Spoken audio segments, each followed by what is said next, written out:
Coba kalian perhatikan gambar yang ini. Nah, menurut kalian, apakah gambar tersebut dapat dikatakan sebagai sebuah tindakan sosial? Nah, untuk mengetahui jawabannya, mari kita pelajari materi yang berikut ini.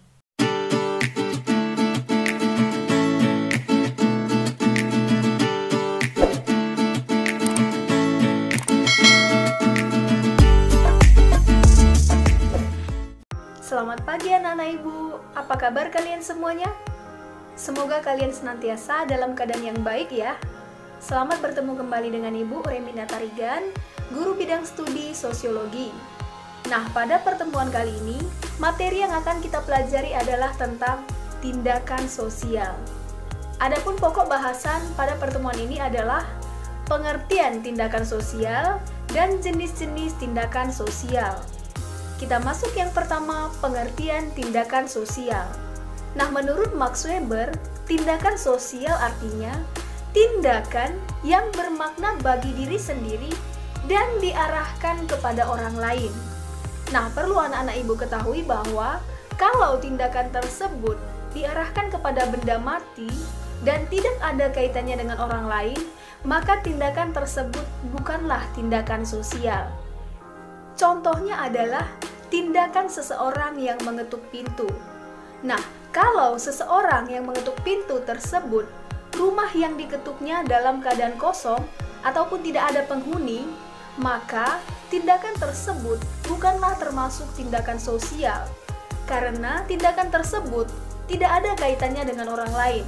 Tapi, ketika seseorang tersebut mengetuk pintu di mana rumah tersebut ada penghuninya dan penghuninya membukakan pintu kepada orang tersebut, maka tindakan tersebut dapat dikatakan sebagai sebuah tindakan sosial. Hal tersebut dikarenakan tindakan yang dia lakukan bermakna bagi dirinya sendiri dan diarahkan kepada orang lain. Contoh yang kedua adalah penyanyi kamar mandi.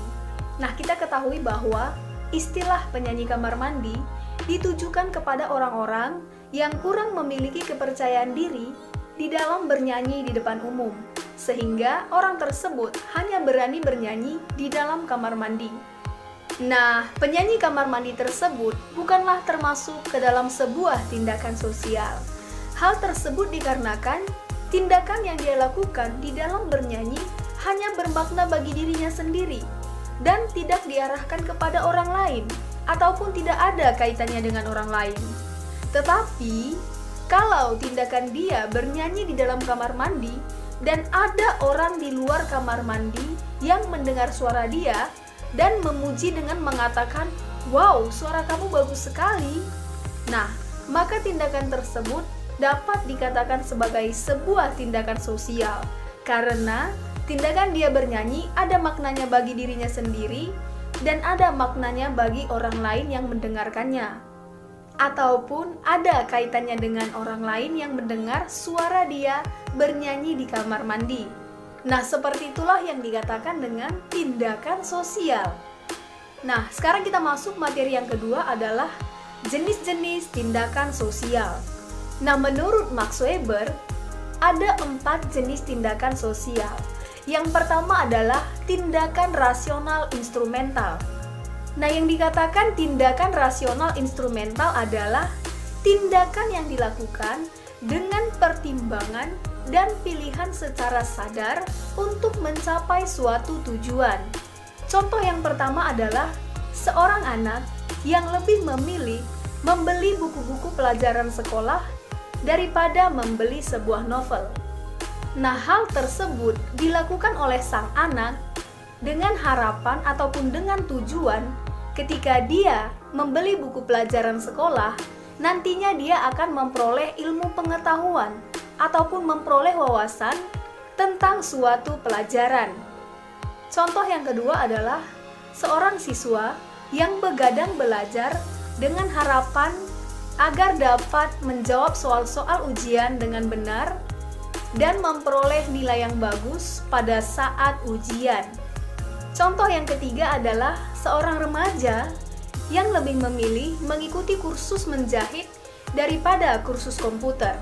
Hal tersebut dikarenakan remaja tersebut menganggap bahwa dengan dia mengikuti kursus menjahit akan lebih mempermudah dia dalam menciptakan lapangan pekerjaan sendiri, yakni membuka usaha jahit dengan skill ataupun keterampilan yang dia miliki. Nah, seperti itulah yang dikatakan dengan tindakan rasional instrumental. Yang kedua adalah tindakan rasional berorientasi nilai. Nah, tindakan rasional berorientasi nilai artinya tindakan yang dilakukan dengan mempertimbangkan manfaat ataupun nilai, tetapi tujuan yang hendak dicapai tidaklah terlalu dipentingkan.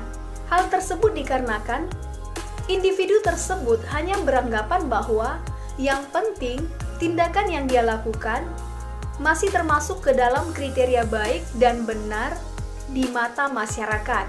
Contohnya adalah tindakan seseorang yang rajin beribadah. Nah, dalam hal tersebut, sebenarnya dia tidak terlalu mementingkan apakah tindakan yang dia lakukan ataupun ibadah yang dia lakukan diterima oleh Yang Maha Kuasa ataukah tidak. Dia hanya beranggapan bahwa yang terpenting tindakan yang dia lakukan dengan rajin beribadah masih termasuk ke dalam kriteria baik dan benar bagi masyarakat. Nah, seperti itulah yang dikatakan dengan tindakan rasional berorientasi nilai. Sekarang yang ketiga adalah tindakan afektif. Tindakan afektif artinya tindakan yang didorong oleh perasaan ataupun emosi. Nah, perlu kalian ketahui bahwa dalam tindakan efektif ini tidak ada yang namanya perencanaan ataupun tindakan tersebut terjadi secara refleks tanpa adanya kesadaran yang penuh. Contohnya adalah meloncat-loncat karena kegirangan, menangis karena menonton film yang sedih, tertawa karena ada sesuatu yang lucu, dan lain sebagainya. Di mana contoh-contoh tersebut tentunya terjadi karena didorong oleh perasaan ataupun emosi. Nah, seperti itulah yang dikatakan dengan tindakan afektif. Sekarang yang keempat adalah tindakan tradisional. Tindakan tradisional adalah tindakan yang didasarkan pada tradisi-tradisi ataupun kebiasaan-kebiasaan yang telah lama berkembang di dalam kehidupan masyarakat tanpa sebenarnya masyarakat menyadari apa alasan dari tindakan yang dia lakukan. Contohnya adalah berjabat tangan menggunakan tangan kanan, berjalan di sebelah kiri ketika sedang berada di jalan raya, di mana semua contoh-contoh tersebut dilakukan oleh masyarakat tanpa menyadari sebenarnya apa alasan dia melakukan tindakan tersebut. Apa alasan dia harus berjabat tangan menggunakan tangan kanan, ataupun apa alasan dia harus berjalan di sebelah kiri ketika sedang berada di jalan raya. Nah, semuanya itu tentunya mereka lakukan karena adanya kebiasaan-kebiasaan yang telah lama berkembang di dalam kehidupan masyarakat.